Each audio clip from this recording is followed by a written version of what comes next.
Hi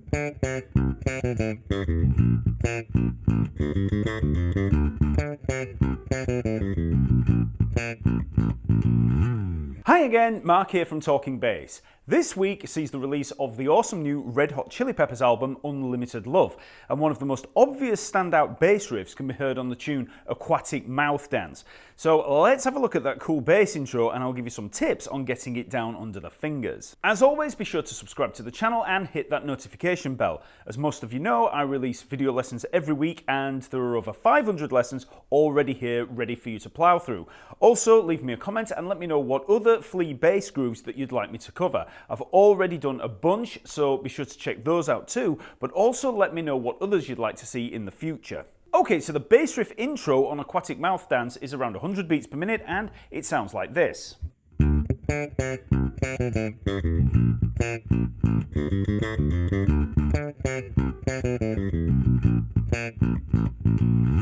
So we're in the key of D minor, working through a pretty standard descending progression of D minor, C major, B flat major, and A major.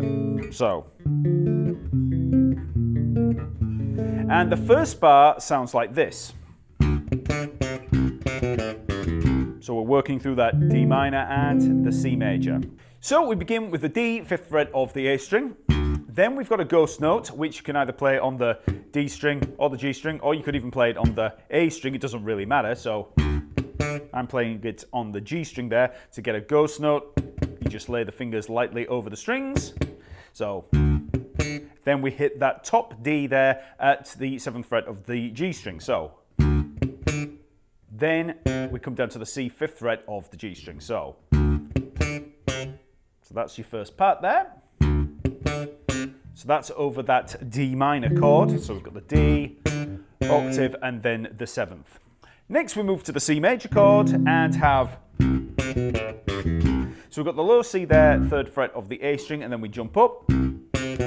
We come down C, B, A, 5th, 4th, and 2nd frets on the G string. Then we come down G, E, C, just down the triad. So 5th fret and 2nd fret D string, 3rd fret on the A string again. So all of that together. Next we move down to the B flat major and A major with, so we have the B flat there, 1st fret of the A string with the octave and the 3rd fret of the G string.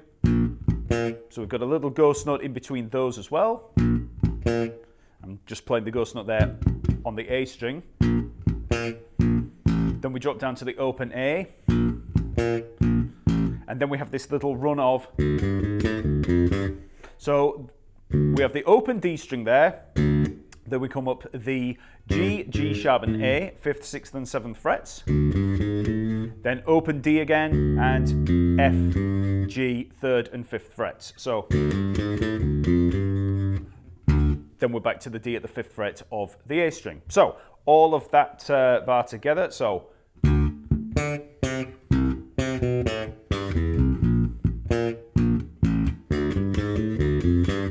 very slowly.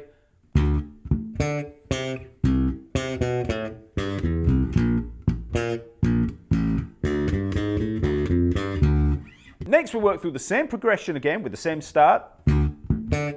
So same thing on the D, but when we get to the C, instead of that little 16th note rest between the A and the G, we actually just come down with straight 16ths. So we come down, same notes again, C, B, A, G, E, C, and then we have what is actually a C flat, but we're going to see it as a B natural there, 2nd fret of the A string. So working through those notes again, 5th, 4th, 2nd frets on the G string, then 5th, 2nd fret on the D string, and then 3rd fret, 2nd fret, and then 1st fret, bringing us down to the B flat. So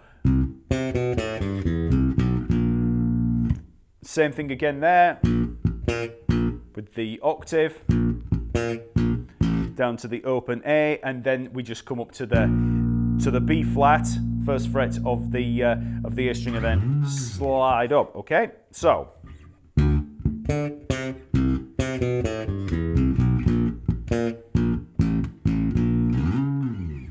Okay, so that's all of the notes in there. So let's put all of that together. So we have 3, 4.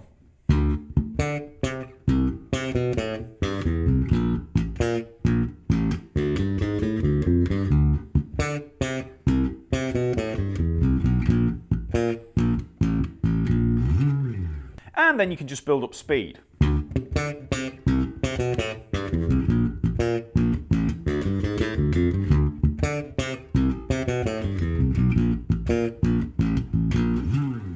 Now, in terms of the fingering, on the left hand there, I'm using the first and fourth fingers for all of the octaves. So for that first part on the D there, I've got first finger and then the fourth finger, and then I'm using the first finger again for the C. So then again, move down to the C there, 3rd fret, first finger, 4th finger up at the top C there. Then I've got the 4th finger, 3rd finger, 1st finger as I come down. Then 4th finger, 1st finger, 2nd finger as I come down the triad. 1st and 4th fingers again for the octave. Obviously nothing for the A there, and then now when you come up on this G sharp A, you have a choice. You could either use the 1st, 2nd, and 3rd fingers, but if that seems a little bit too much of a stretch for you, even though it's not that big a stretch, but you know, if you're a bit more of a beginner or you've got very small hands, you can use 1st, 2nd, and 4th fingers. I tend to use 1st, 2nd, and 3rd fingers. And then open D again, and then 1st and 3rd fingers for the F and the G.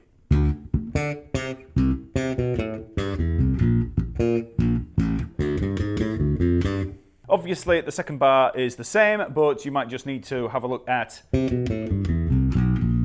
as you come down, same fingering. I'm on the 2nd finger for the C there, at the 3rd fret of the A string, then 1st finger on the B natural, and then I just take that 1st finger down to the 1st fret. So,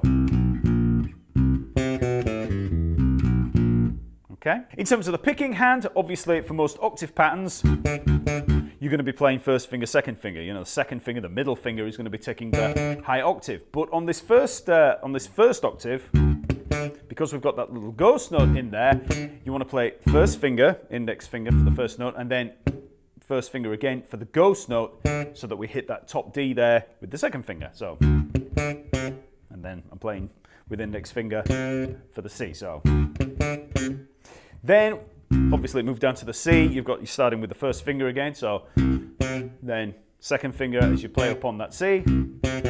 Alternate pick as I'm coming down. Then as we jump down onto the D string for the G, 1st finger. Okay. The only other things that you need to look at there are the little run. There, I'm starting with the open D string there, played with the 2nd finger. And when we come down on the, remember, 1st finger for that low C, high C, I'm playing with the 2nd finger, and then just alternating all the way down, okay? One other thing to mention in terms of the picking hand is that you can tell there that I'm picking quite hard to get a lot of that attack. When you listen to this bass line, you listen to Flea playing it, you can hear that he's really digging in there to get that snap. If I was to play it very lightly and maybe playing closer to the bridge, you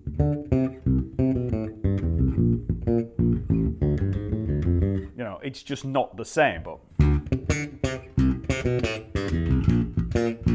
you know, very different when you get that snap. Now, a lot of you, especially the less experienced of you out there, will probably be focused on the more straightforward physical aspects of this line, like getting the notes under your fingers, getting those notes, ghost notes in there, moving your fingers around. But the one aspect of these kinds of funk lines that I see messed up again and again and again is the rhythm. We're looking at syncopated 16th note rhythms, and if you don't have a good grasp of how 16th notes operate on those E's and R's, then the whole thing is going to sound bad. So if you've got those notes down and it just seems to sound messy, pay special attention to those rhythms. Don't bother playing to a metronome or anything like that. Just tap that foot and count them out, starting with a few notes and then just building up the line. So you could just start with the first beat there of 1 and a, so 1 E and a, and on the and we've got the ghost note, so 1 E and a, 1 E and a, or 1 and a. So bring your foot down on the 1, and then as soon as you've played the ah, you're going to be bringing your foot down again. So, you know, just concentrate on getting that rhythm down, because that accent there up on that D, it happens before the beat, and this is where things can start to go wrong. If you're not used to these kind of syncopated rhythms, you can kind of start quantizing yourself either way. So look where my head is. My head is imitating my foot. So notice how the head comes down after that hit. Next up, we can add that C on the E of beat 2. So the foot comes down and then you play the C. So start it out really slow.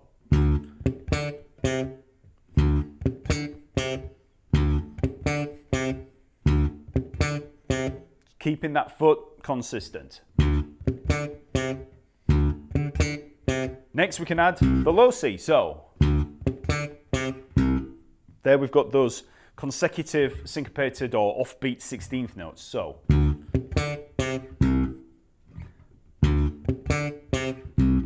and then you can just build up from there. So next up we could add the C, B, A. So and again the foot's going to be coming down after that A. So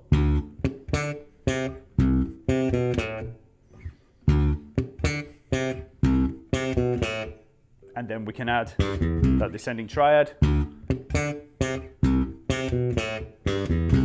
Now, if you've been playing these kind of 16th note funk lines for quite a while, you'll probably feel those rhythms pretty well. You'll gradually get used to hearing and playing those accents on offbeat 16th notes.